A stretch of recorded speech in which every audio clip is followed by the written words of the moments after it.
à tous, bienvenue sur les tutos du PPCM, c'est Jamel pour un tuto dans Hip-Hop. Aujourd'hui, je vais vous expliquer comment réaliser le freeze tracks. Alors le freeze, c'est tout ce qui définit les postures arrêtées, que ce soit en poirier ou en appui sur le coude ou l'épaule, et on ne bouge plus. En général, c'est pour marquer la fin du passage. Donc le freeze track, c'est le freeze le plus emblématique et le plus basique, on va dire, pas dans la difficulté, mais basique dans la réalisation de la danse hip-hop. Alors, comment il se fait? Je vais le démontrer une fois et ensuite je vais vous le décortiquer. Alors, c'est l'appui sur le coude ici, je pose la main, je viens m'installer, hop, la tête et je place. Ok? Et on peut faire différentes variations, on peut bouger les jambes, on peut essayer de s'appuyer un peu sur l'autre, je vais vous montrer. Donc voilà, ça c'est le basique. Et je peux changer ici, m'amuser à bouger les pieds. Ok. Et c'est aussi un appui qui est super important pour commencer les power moves, c'est-à-dire tous les mouvements acrobatiques avec les pieds en l'air, tout ça. Donc voilà. Donc le freeze tracks, premier repère, on va venir ici repérer le nombril et la crête iliaque. Donc c'est vraiment l'os du bassin ici. Ok. Donc il y a l'os du bassin et le nombril, c'est entre les deux. Donc ici là j'ai ma crête iliaque, ici j'ai le nombril. Pour placer mon coude, je vais descendre l'épaule et venir rentrer mon coude à l'intérieur. Donc regardez bien, ici normalement je dois être capable de toucher l'os, ouais. Et c'est l'os qui va venir un peu à l'extérieur. D'accord? Je ne suis pas sur l'os, je suis un peu à l'intérieur. Ok? L'os va faire un appui mais aussi une petite cale sur le côté. Ok? Donc je ne suis pas complètement sur l'os. Je suis vraiment là où c'est pratiquement mou. Ok? Donc je suis comme ça. L'autre bras va venir là. Donc ici, si je me redresse, c'est comme ça à peu près. Ok? On peut aussi s'entraîner à le faire face au mur et à mettre un peu de poids pour bien sentir ici. Regardez, si je pousse ici, je sens bien que ma hanche est calée. Si je suis trop sur le côté, ça risque de déraper. Donc, je suis bien ici. Pour ce freeze-là, il va falloir mettre une légère tension pour vraiment stabiliser le corps. Hein. Il ne faut pas juste se placer complètement détendu, parce qu'on risque de partir vers l'intérieur. Donc, je pose mon bras, mais vraiment, je le tiens. Ok? On fixe l'épaule, on tient bien. La posture du poignet, c'est tout le temps la même règle. Ici, on a plus de mobilité, donc c'est le creux devant. Si je mets ma main ici avec les doigts devant, je vais écraser le poignet, je vais avoir des douleurs. Donc, c'est vraiment le creux devant. Ok? Vous voyez, ici, on a plus de mobilité.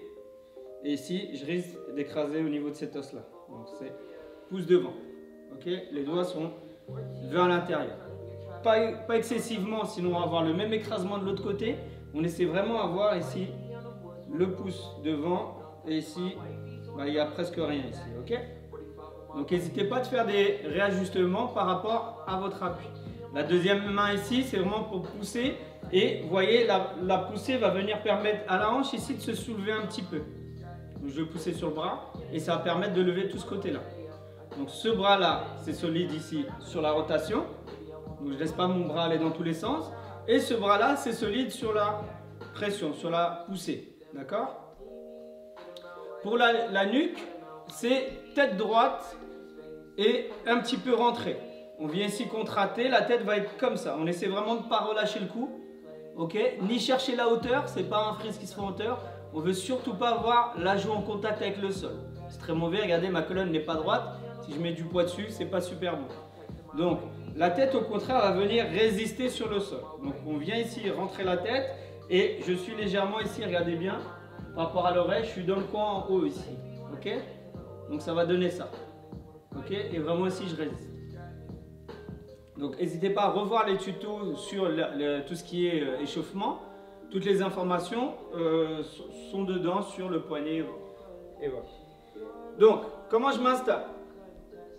Alors, ce que je vais faire, c'est chercher la hauteur. Comme il faut que mon coude se cale, il ne faut surtout pas que je me penche en avant. Sinon, je ne vais pas réussir à me caler. D'accord? Au contraire, là, on va pousser le bassin en avant. Donc ici, je vous montre. Je mets un pied sur le côté. ce côté-là est déjà ouvert. Ok? On va venir poser ouvert et surtout pas se pencher. On ne se penche pas.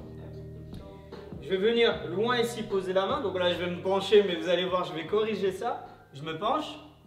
La main est très loin. Et quand je vais plier le bras, regardez bien, je vais ouvrir. Je pose la deuxième main. Je viens ici chercher mon contact. Et vous voyez, si je peux lever la main ici, moi je suis un peu habitué, mais normalement on doit être stable. Ok? L'avant-bras ici, il est vraiment droit comme un pied de chaise. Il ne faut pas que ça tremble. Donc on est ici. Déjà, si on arrive à tenir comme ça, c'est un bon début. Ensuite, entre la tête et la jambe opposée, je fais un petit mouvement de balançoire. Donc je lève la jambe arrière et je relâche la tête. À partir de là, je suis déjà placé. Ok? J'ai juste à faire quitter la jambe au sol ici en poussant sur la main et je plie. Ok? Je retends et je lève la tête pour redescendre. Ok? Ensuite, on attend un petit peu. C'est quand même un mouvement qui nécessite vraiment de la discipline, du calme. On ne se jette pas n'importe comment, il faut d'abord habituer son corps. Pas simplement l'habituer à voir le poids du corps sur la main, mais aussi avoir tous ses placements. Il faut savoir se placer. Je vous le refais encore de ce côté-là. Vous allez voir un peu plus. Donc moi, ce que je veux, c'est atterrir la hanche avant. Je me penche et après, j'avance. Ici, j'allonge le bras. Ok, je suis en diagonale. Je vais chercher l'autre bras. Maintenant, je vais pousser, plier. Et regardez bien, j'ai tendu la jambe arrière. Pour poser la tête, c'est la jambe arrière qui se lève. Et après, je plie. Ok? Je vais faire de l'autre côté ici. Vous allez voir, je cherche vraiment à descendre avec le poids de la jambe arrière. C'est comme une balançoire. Si je pose juste la tête, là, je vais fléchir le corps. Je ne pourrai plus lever. Ça va me demander trop d'efforts. Donc ici, je suis là. Donc là, par rapport à cette position à quatre pattes, moi, il faut, comme on a dit, que je sois en flexion. Donc, je cherche la diagonale. Je tends une jambe, je tends l'autre. C'est presque comme des pompes. Hein. Ok, je suis en gainage. Je plie le bras, je rentre le coude pour venir l'installer. Je lève la jambe arrière, je pose la tête, je suis en résistance. Et je plie. Ok?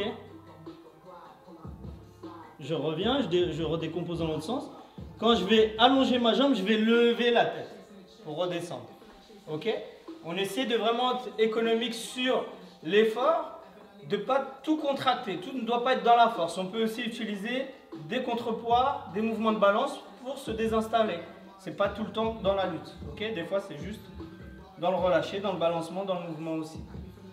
Ok? Je vais vous le refaire encore une fois. Ici, je vais vous montrer par rapport à une posture à quatre pattes. Donc, ici, je suis à quatre pattes. Je tourne la main. Je décale ici diagonale, comme on a dit. Diagonale, parce que c'est un bras. J'allonge le pied, j'allonge l'autre. Je plie ici. Je m'installe. Je lève la jambe arrière. Et je plie l'autre jambe. Et je reviens. Ok? Soyez dans l'exploration pour l'instant. Soyez pas dans la finalité. Vous ne dites pas... Je vais y arriver tout de suite. Vous dites, bah, je vais voir ce que ça fait. Je veux voir, est-ce que mon corps est prêt? Est-ce que c'est accessible? Si ce n'est pas accessible, ce n'est pas grave. Il y a des exercices, un peu de renforcement à faire. Je vais vous en montrer quelques-uns. Pour ce freeze-là, comme c'est sur le coude, comme on est face au sol, c'est-à-dire c'est tous les muscles arrière qui vont travailler. D'accord? Quand on est dos au sol, bah, c'est l'inverse. C'est plus devant qu'on va travailler. Donc, c'est cet exercice de renforcement, j'allonge le bras, je lève la jambe opposée, je reste. Encore une fois, l'autre côté, j'allonge le bras, jambe opposée, je reste. Ok, il faut être capable de le tenir. Et je relâche. Ensuite, je fais les deux. J'allonge.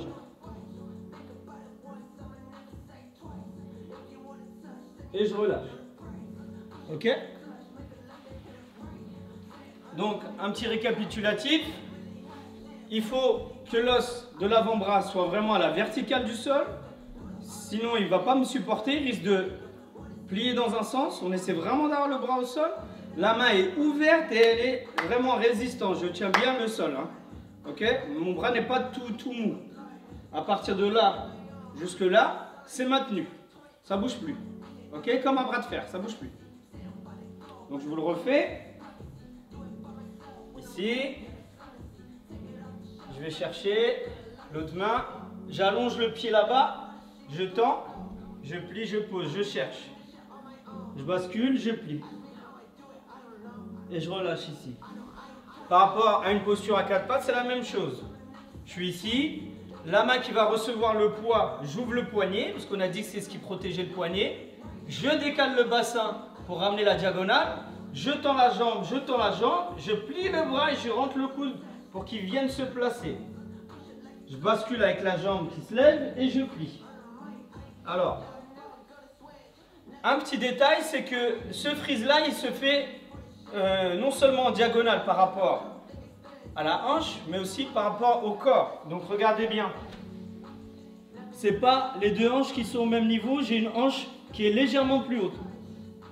Donc ça, on peut s'entraîner aussi à faire ça, c'est-à-dire juste à tenir avec une hanche qui ne touche pas le sol. Ok? Ça va nous donner le placement, par exemple, pour le faire à un bras.